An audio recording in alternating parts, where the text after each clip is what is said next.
Some of you following our channel have expressed interest in delving into Padre Pio's past, exploring the time before he became widely known for his extraordinary deeds.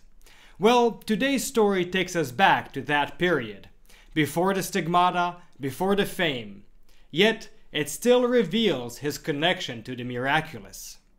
In this tale, we witness Padre Pio receiving commands from the archpriest through what appears to be telepathy, mental communication without spoken words. Stay tuned. Welcome back to our YouTube channel following Padre Pio. If you're new to our channel, Padre Pio was a Capuchin friar, mystic, and miracle worker whose intercession is still very powerful and active today.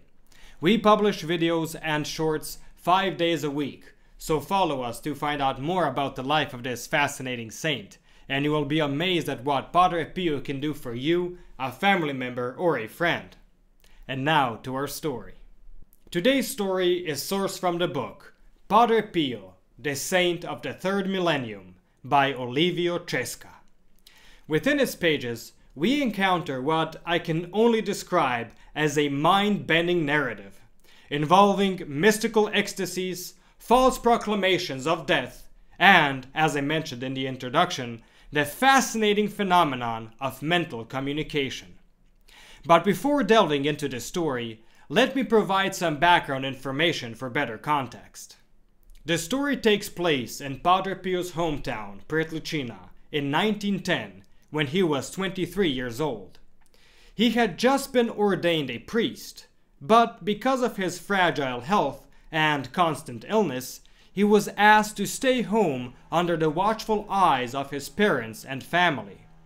During this time, however, Padre Pio was not confined to his bed. He actively participated in various church tasks. In fact, he even regularly celebrated Mass. And this brings us to Olivio Cesca's account. He shared, "In Pietrelcina, everyone admired the fervor of the young Capuchin friar, Padre Pio.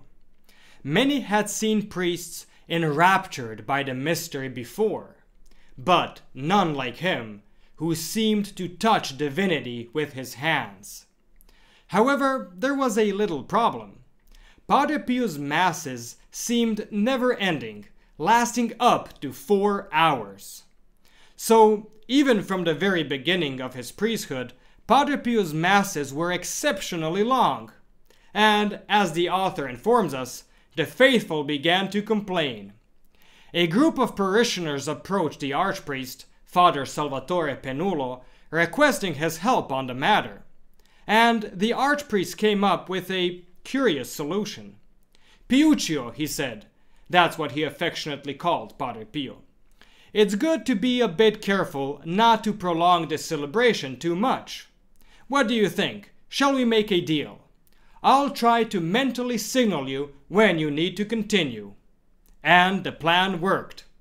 As soon as the archpriest noticed that Padre Pio's gestures were dragging on, he mentally signaled him to proceed. And, astonishingly, Padre Pio obediently complied. In return, after the Mass had ended, Padre Pio would remain hidden behind the altar for hours in deep contemplation. The author goes on to share that, at first, the sacristan was somewhat alarmed by Padre Pio's presence behind the altar, but he eventually got used to it.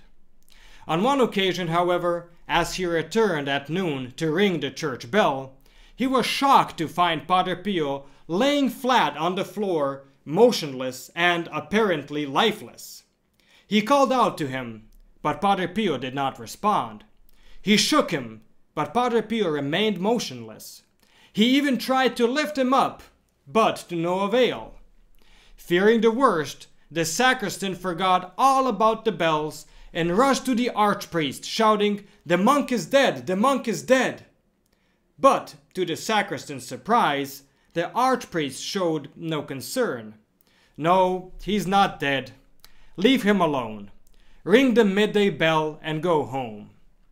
However, when the sacristan returned later in the afternoon, he found Padre Pio still laying on the floor. Again, he ran to the archpriest and stated with absolute certainty, "This time the monk has died. He is really dead." But the archpriest remained unconvinced. He replied, "I've told you, don't worry. He will rise again." Without any hint of worry, the archpriest approached Padre Pio's motionless body. He mentally commanded Padre Pio, without saying a word, to return to his senses.